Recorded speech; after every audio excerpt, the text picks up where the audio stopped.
jangka panjang.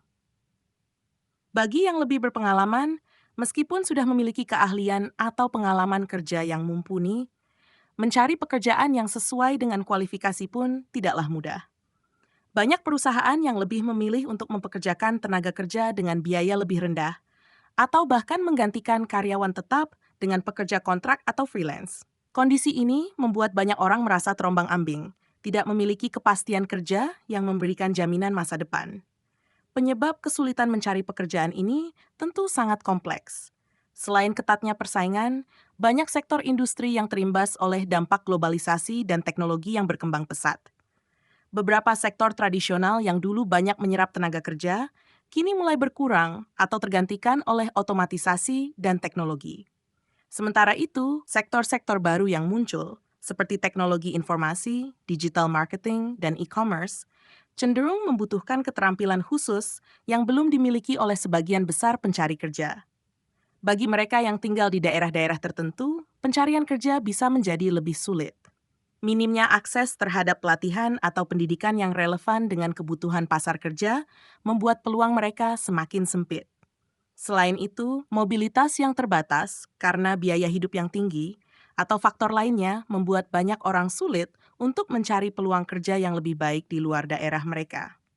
Namun, meskipun tantangan ini nyata, ada beberapa cara untuk meningkatkan peluang dalam mencari pekerjaan.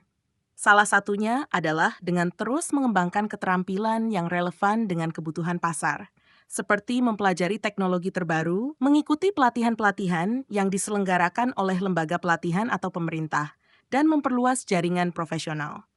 Selain itu, memiliki mindset untuk terus beradaptasi dan bersedia untuk mencoba pekerjaan yang berbeda atau yang mungkin tidak sesuai dengan keinginan awal, juga dapat membuka peluang baru.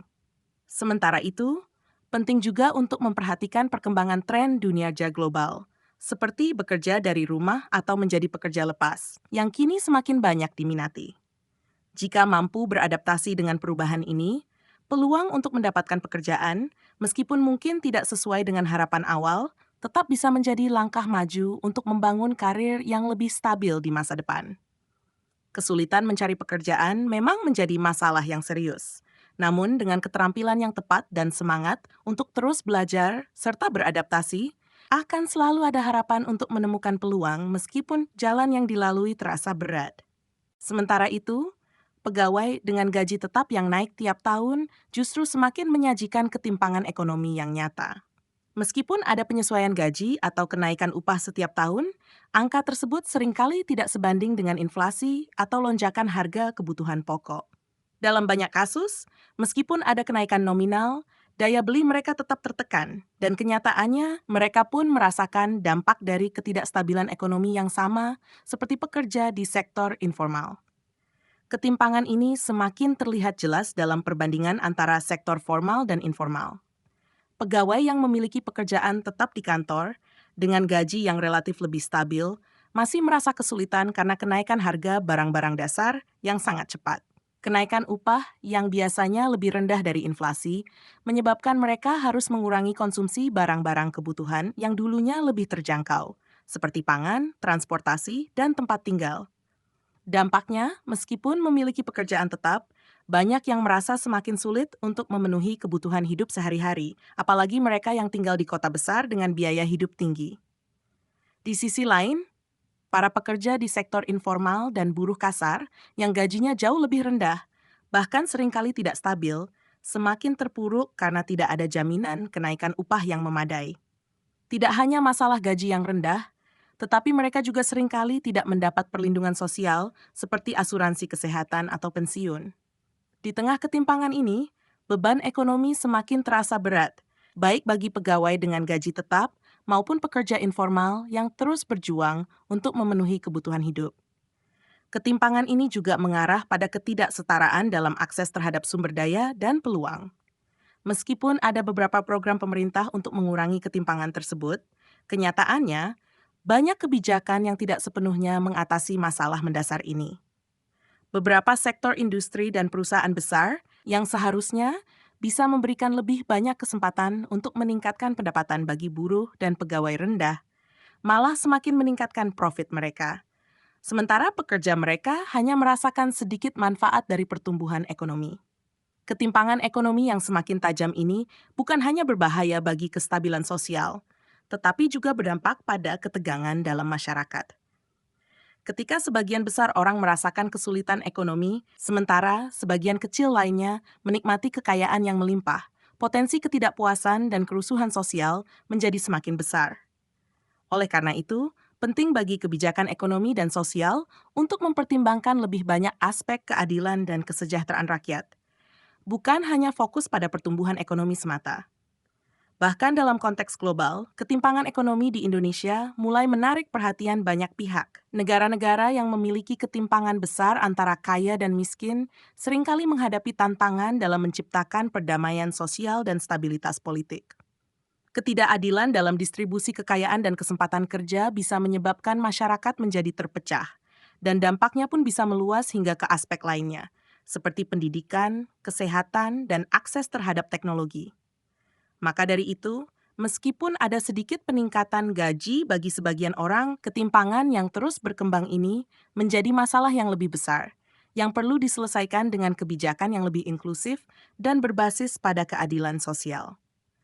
Mengatasi ketimpangan ekonomi memerlukan upaya besar dari pemerintah, sektor swasta, dan masyarakat untuk menciptakan lapangan pekerjaan yang lebih merata, menaikkan gaji secara adil, dan memastikan bahwa seluruh lapisan masyarakat memiliki kesempatan yang sama untuk berkembang tanpa terkecuali.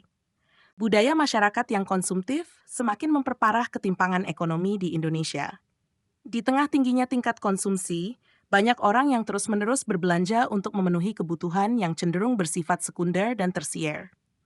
Gaya hidup konsumtif ini, yang dipengaruhi oleh iklan dan media sosial, membuat banyak orang menghabiskan uang mereka untuk barang-barang yang tidak esensial, alih-alih menabung atau berinvestasi untuk masa depan. Akibatnya, meskipun mereka terus bekerja keras, daya beli mereka semakin tergerus oleh pola konsumsi yang tidak terkontrol. Dalam konteks ini, para pegawai dengan gaji yang meningkat setiap tahun, meskipun diharapkan dapat membantu mereka meningkatkan kesejahteraan, justru turut menciptakan ketimpangan yang lebih besar. Kenaikan gaji ini seringkali lebih besar daripada inflasi, namun hasilnya seringkali tidak sebanding dengan pengeluaran yang semakin tinggi, terutama bagi mereka yang memiliki gaya hidup konsumtif. Hal ini menciptakan suatu sistem yang seolah-olah memberikan harapan bagi mereka yang bekerja di sektor formal, namun tidak menyelesaikan masalah mendasar ketimpangan ekonomi. Selain itu, budaya konsumtif yang mengakar dalam masyarakat turut memengaruhi pasar tenaga kerja, di mana keinginan untuk hidup lebih mewah dan memenuhi standar tertentu semakin mendominasi pola pikir banyak orang. Para pegawai yang menikmati kenaikan gaji setiap tahun seringkali terjebak dalam lingkaran konsumsi yang lebih besar, sehingga pada akhirnya mereka tidak merasa kaya meskipun ada kenaikan penghasilan. Lebih jauh lagi, fenomena ini juga menciptakan monopoli baru dalam lapangan pekerjaan. Dengan penghasilan yang lebih besar dan status sosial yang lebih tinggi, banyak pegawai dari sektor formal yang merasa berhak mendapatkan posisi-posisi yang lebih strategis di perusahaan atau industri besar. Hal ini menyebabkan adanya persaingan yang lebih ketat di pasar kerja, di mana orang yang sudah memiliki akses ke pekerjaan, tetap dengan gaji yang lebih tinggi, cenderung lebih mudah mendapat pekerjaan yang lebih baik. Sementara mereka yang berada di sektor informal atau yang memiliki keterampilan terbatas, kesulitan untuk bersaing. Monopoli lapangan kerja ini menciptakan kesenjangan lebih dalam antara mereka yang memiliki pekerjaan dengan gaji tetap dan mereka yang terjebak dalam pekerjaan dengan upah rendah atau tidak tetap. Seringkali, para pekerja dengan gaji rendah ini tidak memiliki kesempatan untuk berkembang atau mendapatkan kenaikan gaji yang signifikan. Mereka juga kesulitan untuk mendapatkan pelatihan atau pendidikan yang dapat membantu mereka memperoleh keterampilan yang lebih tinggi, sehingga mereka tetap terperangkap dalam pekerjaan yang kurang menguntungkan. Hal ini semakin menghambat peluang bagi mereka yang ingin keluar dari lingkaran kemiskinan. Budaya konsumtif dan kecenderungan untuk mempertahankan status sosial yang tinggi hanya memperburuk ketidakadilan yang ada. Alih-alih mendorong pertumbuhan ekonomi yang lebih merata, pola pikir ini memperlebar jurang antara yang kaya dan miskin. Pemerintah perlu mengedukasi masyarakat untuk lebih bijak dalam mengelola keuangan, serta menyediakan lebih banyak kesempatan bagi para pekerja sektor informal untuk naik kelas. Tanpa adanya perubahan mendasar dalam pola konsumsi dan akses yang lebih luas ke pendidikan serta pelatihan, ekonomi Indonesia akan terus terjebak dalam ketimpangan yang semakin dalam. Jika pejabat atau segelintir individu memonopoli hampir seluruh bidang usaha, ini bisa menyebabkan kehancuran ekonomi dalam skala besar. Monopoli semacam ini bukan hanya merugikan sektor usaha, tetapi juga memperburuk ketimpangan sosial dan ekonomi, memperlambat pertumbuhan ekonomi, serta menciptakan ketidakadilan dalam distribusi kekayaan. Ketika pejabat atau kelompok tertentu menguasai berbagai sektor usaha, mereka dapat mengatur harga, kualitas barang atau jasa, serta kondisi pasar sesuai dengan kepentingan mereka sendiri, tanpa memperhatikan dampaknya terhadap masyarakat luas. Hal ini menciptakan persaingan yang tidak sehat dan membatasi peluang bagi pengusaha kecil atau sektor informal untuk berkembang. Akibatnya, ekonomi akan kehilangan potensi inovasi dan efisiensi yang biasanya berasal dari persaingan yang sehat. Dalam kondisi monopoli ini, pengusaha kecil dan menengah yang seharusnya menjadi tulang punggung perekonomian justru terhambat dalam mengakses pasar atau mendapatkan modal. Sementara itu, masyarakat akan terjebak dalam harga yang tidak wajar dan pilihan produk yang terbatas. Kualitas barang atau jasa juga cenderung menurun karena tidak ada tekanan kompetitif untuk meningkatkan standar. Ini menciptakan stagnasi ekonomi yang akhirnya akan mengarah pada penurunan daya beli masyarakat dan peningkatan angka pengangguran. Lebih parahnya lagi, monopoli yang dilakukan oleh pejabat seringkali melibatkan praktik korupsi, kolusi, dan nepotisme. Para pejabat yang terlibat dapat memperkaya diri mereka sendiri dengan mengorbankan kepentingan masyarakat. Ini menciptakan ketidakpercayaan publik terhadap sistem ekonomi dan pemerintahan, yang pada gilirannya dapat memicu kerusuhan sosial atau ketegangan politik. Secara keseluruhan, jika pejabat terus memonopoli sektor-sektor utama dalam perekonomian, dampaknya akan sangat merugikan bagi perekonomian negara secara keseluruhan. Kesejahteraan masyarakat akan terancam, dan ekonomi yang seharusnya berkembang dengan adil dan merata justru akan terhambat oleh struktur ekonomi yang tidak sehat.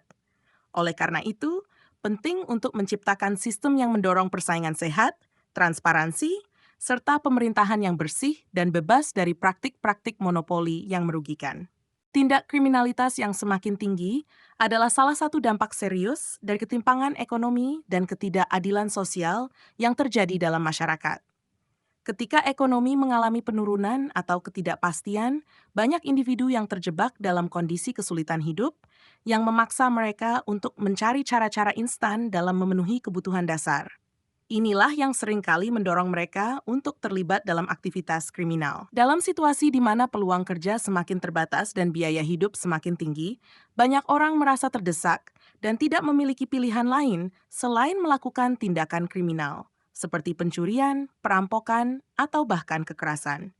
Ketika pengangguran meningkat dan sektor ekonomi tidak mampu menyediakan lapangan kerja yang cukup, individu-individu yang merasa terabaikan atau tidak mendapat kesempatan untuk meningkatkan taraf hidup mereka, cenderung beralih ke tindakan kriminal sebagai jalan pintas. Selain itu, ketimpangan ekonomi yang semakin nyata membuat kesenjangan antara yang kaya dan yang miskin semakin lebar. Mereka yang berada di lapisan bawah merasa semakin terasingkan dari kemajuan ekonomi, sementara mereka yang kaya semakin memperkuat posisi mereka. Ketidakadilan ini memunculkan rasa frustasi dan amarah, yang pada gilirannya meningkatkan potensi terjadinya